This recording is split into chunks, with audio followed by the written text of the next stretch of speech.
আসন্ন ত্রয়োদশ জাতীয় সংসদ নির্বাচনকে সামনে রেখে খুলনা এক আসনে রাজনৈতিক সমীকরণ দ্রুত পাল্টে যাচ্ছে।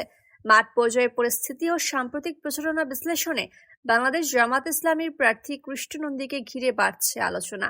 স্থানীয় রাজনৈতিক মহল ও ভোটারদের একাংশ মনে করছেন, বর্তমান পরিস্থিতিতে এ আসনে তার জয়ের সম্ভাবনা ক্রমেই প্রবল হয়ে উঠছে। ডাকোপ ও বাটিয়াঘাটার বিভিন্ন ইউনিয়নে টানা গণসংযোগ, উঠান বৈঠক ও পথসভায় অংশ নিচ্ছেন কৃষ্ণ নন্দী।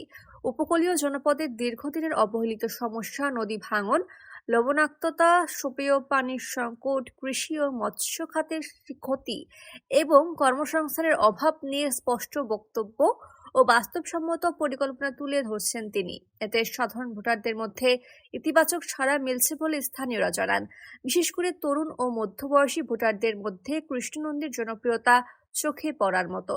নৈতিকতা, সুশাসন ও দুর্নীতিমুক্ত রাজনীতির প্রতিশ্রুতি দিয়ে তিনি বিকল্প নেতৃত্বের প্রতীক হিসেবে নিজেকে প্রতিষ্ঠিত করতে পেরেছেন বলে মনে করছেন রাজনৈতিক বিশ্লেষকরা।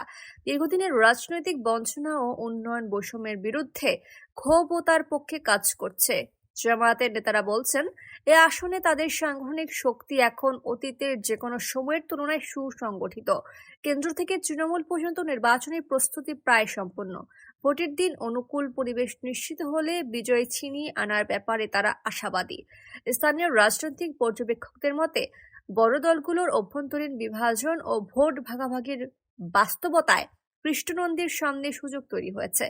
অবাধ, সুষ্ঠু ও নিরপেক্ষ নির্বাচন হলে খুলনা এক আসনে জামাত প্রার্থী কৃষ্ণ নন্দীর বিজয় এখন আর অসম্ভব নয়, বরং জয়ের পাল্লা ধীরে ধীরে তার দিকেই ঝুঁকছে।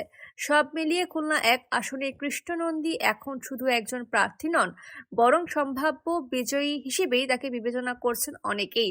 নির্বাচনের দিন যত ঘনিয়ে আসছে, তার প্রচারণার গতি ও জনসমর্থন ততই দৃশ্যমান হচ্ছে।